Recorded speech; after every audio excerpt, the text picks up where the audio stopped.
लोग क्या टिक जी पाएंगे? नहीं टिकेंगे साहब, मतलब ही नहीं है। तो बस जब वो नहीं टिकेंगे तो हमारे लोग जो है पार्लियामेंट के मंदिर में बैठ के इन गुलामों के नियम कानून को बदल देंगे, जिसके ड्राफ्ट ऑलरेडी रेडी हो रहे हैं। हम जी वेट सर। नहीं कर रहे हैं, उसके ड्राफ्ट पे जी काम हाँ। चल रहे हैं, जी टेक्नोलॉजी जी पे काम चल रहा है, राइट। जी तो जी सर। हम जो है बहुत आसानी से बदलाव जो है 6 महीने से 1 साल के अंदर जमीन पे उतार देंगे। और हमारे जी पास तो एक ऐसा मॉडल है जिसमें जी बिना खर्च किए हुए हम जो है अपने किसानों की आमदनी 5 गुना बढ़ा देंगे। और 5 सालों जी में तो शायद वो 25 गुना बढ़ जाएगी। और वो जी समृद्धि जो है सबके पास बटेगी, मजदूरों को बटेगी, जी इसको बटेगी, उसको बटेगी।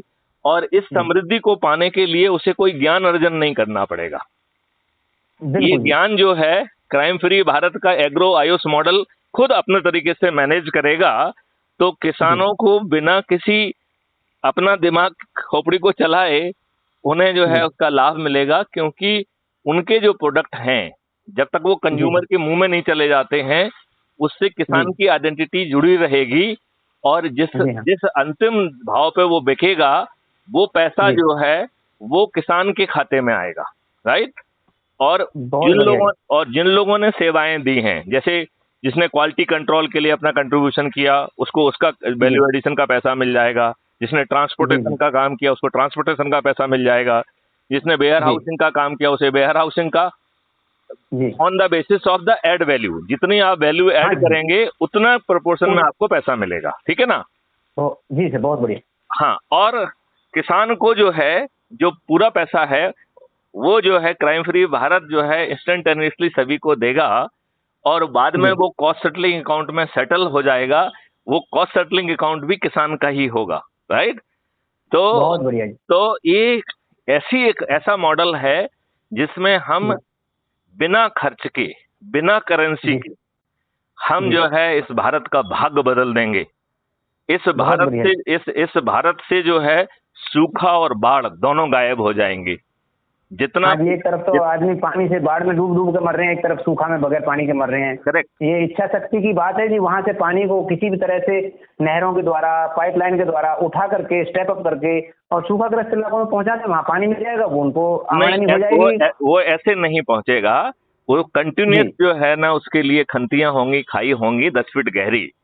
और वो अच्छा जी। एक अच्छा दूसरे से जुड़ी रहेंगी। और उन हाँ। खाइयों का यूज किया जाएगा एज ए एक्वा कल्चर। तो वो ओके ओके। आय का बड़ा स्रोत होंगे। बहुत बढ़िया जी, बहुत बढ़िया सर। आय का छोटा स्रोत नहीं, बड़ा स्रोत होंगे, ठीक है ना। जी जी जी और जी हाँ। और उसे ये भी कोशिश करेंगे कि क्या जी वाटर ट्रांसपोर्टेशन के लिए भी यूज किया जाए। तो वो जी उस चीज को एग्जामिन किया जाएगा कि क्या करना चाहिए। और एक चीज आप जी समझ लीजिए कि जो चीज भी पानी में उगती है वो इट जी इज, चाहे वो लाइव हो या प्लांट हो, वो सभी जी प्रोटीन हाँ। में रिच होते हैं, ठीक है ना। हाँ जी हाँ तो जी आपने बिल्कुल। देखा होगा कि जो कमल ककड़ी है, राइट, हाँ वो हाँ जी, बहुत प्रोटीन में बड़ी रिच स्वादिष्ट होती होती है। है और बहुत ज्यादा मतलब उसमें पौष्टिक तत्व बहुत ज्यादा होते हैं जी। हाँ, प्रोटीन बहुत ज्यादा होता है। ऐसे हाँ ही जी। आपने देखा होगा सिंघाड़े। चौलाई है, हाँ, पशुओं का चारा आपने चौलाई। देखा होगा कि जो मखाने हैं ये सब हाँ जो जी हाँ है जी वाटर के जो है ना अंदर पैदा जो है ना नोडुल्स के फॉर्म में होते हैं और फिर वो उसको उसमें किया जाता है। तो हम जो है अपने जनता को सिर्फ गेहूं चावल क्यों खिलाएंगे, हम फल क्यों नहीं खिलाएंगे। हम फल फल और सब्जी खाएं जो जी, वो वेजिटेरियन अच्छा है। जो वेजिटेरियन है उन्हें एक्वा प्लांट्स से जो प्रोड्यूस पैदा होगा वो खिलाएंगे।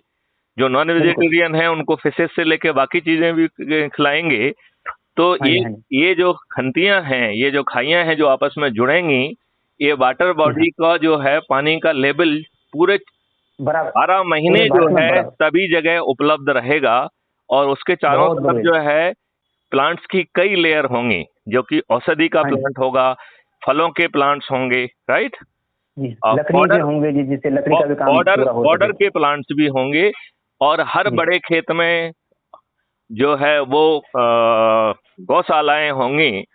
और जी हम जो है जीवा अमृत और घन अमृत का यूज करके जहाँ पे जी उनके पास नहीं भी होंगी वहाँ क्राइम जी फ्री भारत उन खेतों में पहुंचाएगा। और हम साहब। रासायनिक विष से जो है इस देश को मुक्ति प्रदान करेंगे। साहब, मैं आपके सामने एक छोटी सी बात रखूं। जरूर जरूर।